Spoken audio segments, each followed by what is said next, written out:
आई तो मौन व्रत वाले हैं। मौन व्रत करना भी पड़ेगा।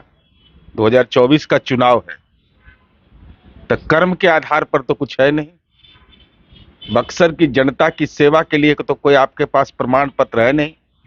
भारतीय जनता पार्टी कहां पर पहुंच गई? इसलिए राजनीतिक जन्म कुंडली जो दिखवाते हैं और यह कहना कि 4 महीना में, तो ये कहां से पोथी पत्रा दिखवाए हैं? और ये भाजपा नए दौर का भाजपा है। यह कहता है कि मौका मिलेगा लूट लेंगे देश सारा। अदानी अंबानी से जितना लोग है देश के अंदर पूंजीपति है, पहले उसके जीवन स्तर को बढ़ाएंगे, तब नेताओं के बारे में सोचेंगे। जनता को भी वहां भेंट होगा आपसे। जनता को भेंट हो ही नहीं रहा है। अभी पटना में जेपी गोलंबर बैठे हुए हैं। अरे भगवती का पूजा करिए 9 दिन और कहिए कि एकदम राम नामा कीर्तन करते रहिए 9 घंटा तो एकदम मन में एकदम जाप करते रहिए एम ह्रीम क्लीम चामुंडा ये बिच्चे। नमस्कार, आप देख रहे हैं न्यूज़ फॉर नेशन में आपके साथ अभिजीत सिंह। केंद्रीय मंत्री अश्विनी चौबे बीते दिन जेपी गोलंबर पर मौन उपवास में बैठे थे। जिस तरह से बक्सर में किसानों पर पुलिस प्रशासन के द्वारा लाठीचार्ज गया, इसको लेकर वो जेपी गोलंबर पर मौन उपवास में बैठे थे और मौन उपवास से जब वो उठे तो उन्होंने साफ तौर पर कह दिया है कि मुख्यमंत्री नीतीश कुमार को 4 महीने में सरकार गिरा देंगे और 4 महीने के अंदर उन्हें गद्दी से नीचे उतार फेंकेंगे और जब तक बैठेंगे भी नहीं। इसमें बात करने के लिए हमारे साथ हैं जदयू के एमएलसी, पूर्व मंत्री और सह प्रवक्ता। हम इनसे बात करेंगे। केंद्रीय मंत्री अश्विनी चौबे बोल रहे हैं कि नीतीश कुमार को गद्दी से उतार देंगे 4 महीने के अंदर। चौसा में जो भी घटना हुई दुखद हुई और तत्संबंधी कार्रवाई भी सुनिश्चित किया गया है और किसानों से संवाद स्थापित किया जा रहा है। 86 दिनों तक धरना और आदरणीय अश्विनी चौबे जी धरना स्थल पर न उनका मंतव्य, न शरीर, न आत्मा वहां पहुंच पाया। आई तो मौन व्रत वाले हैं। मौन व्रत करना भी पड़ेगा। 2024 का चुनाव है, तो कर्म के आधार पर तो कुछ है नहीं। बक्सर की जनता की सेवा के लिए तो कोई आपके पास प्रमाण पत्र है नहीं, तो स्वाभाविक है मौन व्रत करिएगा। ठीक से आप दिखवाइए पत्रा उतरा। सब गड़बड़ पत्रा आप लोग दिखवा लेते हैं हमेशा। 2015 में आप ही लोग नरेंद्र मोदी जी को कह दिए कि एकदम बिहार में इस बार किला फतेह है। अब बामन सभा करवाए, तब राजनीतिक जन्म कुंडली आप ही लोग दिखवाए थे। अश्विनी चौबे जी भी की भी भूमिका होगी उसमें। क्या हुआ परिणाम? भारतीय जनता पार्टी कहां पर पहुंच गई? इसलिए राजनीतिक जन्म कुंडली जो दिखवाते हैं और यह कहना कि 4 महीना में, तो कहां से पोथी पत्रा दिखवाए हैं? क्योंकि आप ही लोग 2015 में दिखवाए तो झंझट पड़ गए। इसलिए माननीय नीतीश कुमार जी की चिंता से बेहतर होगा खुद की चिंता करिए और मौन व्रत में नहीं रहना चाहिए। हुंकार भरिए। राजनीति में आपको मेंबर ऑफ पार्लियामेंट, केंद्रीय मंत्री बनाया गया है मौन व्रत के लिए। अरे गलती सलती जो किया है ऐसे उसको प्रायश्चित करने के लिए गंगा के तट पर जाकर बैठिए। बक्सर में एकदम शानदार गंगा का तट है, वहां बैठिएगा कि ये जेपी गोलंबर पर बैठ रहे हैं। एकदम बक्सर में गंगा जी के बगल में। जनता को भी वहां भेंट होगा आपसे। जनता को भेंट हो ही नहीं रहा है। अभी पटना में जेपी गोलंबर बैठे हुए हैं। अरे लोकनायक की तो आत्मा करा ही रही है आप लोग को देख करके कि भाई जो बोलते हैं तो करते नहीं है। लेकिन वो कह रहे थे कि बक्सर में जब हम मौन उपवास में बैठे हुए थे तो वहां पर भी हमें बिहार सरकार के द्वारा मारने की कोशिश किया जा रहा है।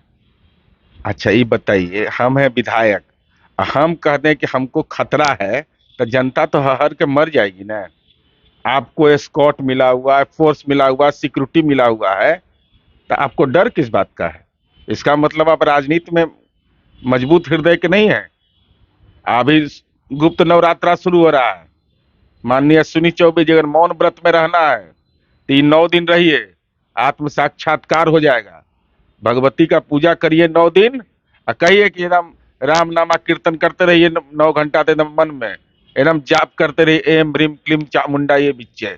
देखिएगा आपका आत्मिक शक्ति कितना बढ़ जाएगा। तो सत्ता के लिए तो सब पूजा करते हैं, तो सत्ता की पूजा से अच्छा है गुप्त नवरात्र में भगवती की पूजा करिए। नरेंद्र मोदी रोजगार मेला लगा रहे हैं और युवाओं को नौकरी बांट रहे हैं। ये रोजगार मेला तो ठगी है कि ये 125 करोड़ में 75,000। अच्छा बताइए, तो ये जुर्म है ना भाई। और नौकरी देना भी है तो पहले उसको दीजिए ना। जिन लोगों को जिनके परिवार की मौत हो गई थी दुखद, गांधी मैदान की आतंकी घटना में पटना में, और आदरणीय नरेंद्र मोदी जी आपने कहा था उन लोगों को जाकर के उनके घर में रोए थे कि हम आपको नौकरी देंगे, आपकी परवरिश करेंगे। उनका नियुक्ति पत्र चैत में की, पूस में की, अगहन में, कितना साल हो गया सत्ता भोगे हुए, इतना साल हो गया आपको सत्ता में बैठे हुए, लेकिन वो परिवार आज भी बिलख रहे हैं और उनकी आत्मा कराह रही है और कह रही है कि हमारे नाम पर सत्ता तो प्राप्त कर लिया, अपना नियुक्ति पत्र तो ले लिया, मेरा नियुक्ति पत्र क्यों नहीं दे रहे हो। जदयू के संसदीय बोर्ड अध्यक्ष उपेंद्र कुशवाहा इन दिनों बीमार चल रहे हैं, एम्स में स्वास्थ्य लाभ ले रहे हैं। वहीं कहें तो बीजेपी के कई नेता हैं जो उनसे मिलने के लिए एम्स में गए हैं, तो अब क्या राजनीतिक में उठ रही है कि वो बीजेपी में शामिल हो सकते हैं। देखिए, माननीय उपेंद्र कुशवाहा जी हमारी पार्टी के संसदीय बोर्ड के अध्यक्ष हैं और वो स्वास्थ्य की जांच के लिए अगर कोई उनसे मिलने गया और इसके कोई राजनीतिक निहितार्थ निकाल रहे हैं तो यह नए दौर के भाजपा में संभव नहीं है। अरे ये नए दौर का भाजपा है, अटल जी, अडवाणी जी और मुरली मनोहर जोशी का भाजपा है नहीं। यहाँ तो पहले होना चाहिए कि भाषाई आतंकी आप हैं कि नहीं, और हाफ पैंट पहन के लाठी लेके पहले लाठी घुमाना पड़ेगा। प्रथम वर्ग द्वितीय वर्ग में जब तक ये प्रवेश नहीं होगा तब तक भाजपा में प्रवेश कहां से होगा। और ये भाजपा नए दौर का भाजपा है, यह कहता है कि मौका मिलेगा लूट लेंगे देश सारा। अदानी अंबानी से जितना लोग है देश के अंदर पूंजीपति है, पहले उसके जीवन स्तर को बढ़ाएंगे तब नेताओं के बारे में सोचेंगे। इसलिए भाजपा में हमको नहीं विश्वास होता है कि भाजपा में नए नए लोगों की एंट्री होगी और कोई राजनीतिक समायोजन होगा, क्योंकि वहां स्पेशलिस्ट चाहिए भाषाई रूप से उग्र होने का, दंगा फसाद कराने का, संविधान के निहित मूल्यों की धज्जियां उड़ाने का। ये सब स्पेशलाइजेशन नहीं रहेगा तो एंट्री है वहां, वहां चेक पॉइंट है। लेकिन उपेंद्र कुशवाहा ये भी कर रहे हैं कि जदयू कमजोर हो रहा है, जदयू को मजबूत करना चाहिए चुनाव। अरे भाई, तो वो उन्होंने कहा तो उस पर मजबूत करना चाहिए, तो इससे पार्टी को तो वही लक्ष्य तय किया है।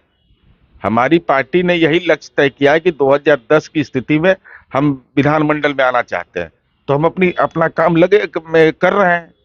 लेकिन भारतीय जनता पार्टी के साथ कोई कैसे जाएगा भाई, उसके साथ कोई पार्टी जाने को तैयार बिहार में नहीं है, अकेले है, अकेले चना भाड़ नहीं फोड़ता। लेकिन देखा जाए तो उपेंद्र कुशवाहा की कोई नाराजगी इसलिए बीजेपी वाले कर रहे हैं कि बीजेपी में शामिल हो सकते हैं, क्योंकि उनके कई पोस्टर से उनके तस्वीरें गायब हो रही है उपेंद्र कुशवाहा का। एक तात्कालिक घटना के आधार पर कोई ये नहीं होता। उपेंद्र कुशवाहा जी पोस्टर, बैनर और नाम के लिए नहीं जाने जाते हैं। उपेंद्र कुशवाहा जी पार्टी के संसदीय बोर्ड के अध्यक्ष के रूप में जाने जाते हैं, उससे उनकी अहमियत नहीं तय होती है। चलिए, ये थे हमारे साथ जदयू के एमएलसी और सह प्रवक्ता नीरज कुमार, इन्होंने तमाम सवालों को जवाब दिया। इस तमाम खबरों को बने रहे न्यूज़ फोनेशन के साथ। नमस्कार।